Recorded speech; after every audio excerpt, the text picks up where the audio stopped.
ഉണ്ട്, അതാണ് ഞാൻ ഉണ്ട്. അതായത് ചില കുട്ടികളുണ്ട്, അവര് ഫസ്റ്റ് ആണ്, അവർക്ക് ഫസ്റ്റ് തന്നെ വേണം. അതെവിടെ ചെന്നാലും അവർക്ക് ഫസ്റ്റ് വേണം. എന്താ ചെയ്യും? MBBS കയറി ഫസ്റ്റ് വേണം എന്ന് പറഞ്ഞാൽ എല്ലാവരും ഈക്വലി ബ്രില്യൻ്റ് ആയിട്ടുള്ള കുട്ടികളാണ്. അവിടെ ചിലപ്പോൾ ഫസ്റ്റ് കിട്ടിയെന്ന് വരില്ല, പക്ഷെ അവർക്ക് അല്ലാതെ ചിന്തിക്കാനേ പറ്റില്ല.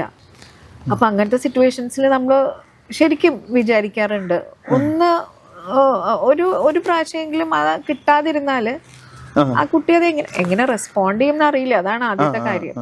ആ ഒരു ഫെയിലിയർ ചലഞ്ച് ചെയ്യാനും പറ്റില്ല. പക്ഷെ തീരെ അംഗീകരിക്കാൻ പറ്റാത്ത കുട്ടികൾ നമ്മൾ കണ്ടിട്ടുണ്ട്. അവർക്ക് അതൊരു പോയി എന്നുള്ളത് കൊണ്ട് മാത്രം അവർ ഡിപ്രഷനിലേക്കൊക്കെ പോയിട്ടുണ്ട്. അവർക്ക് ആ ഒരു പൊസിഷൻ കിട്ടിയിട്ടില്ല, ഫസ്റ്റ് കിട്ടിയിട്ടില്ല.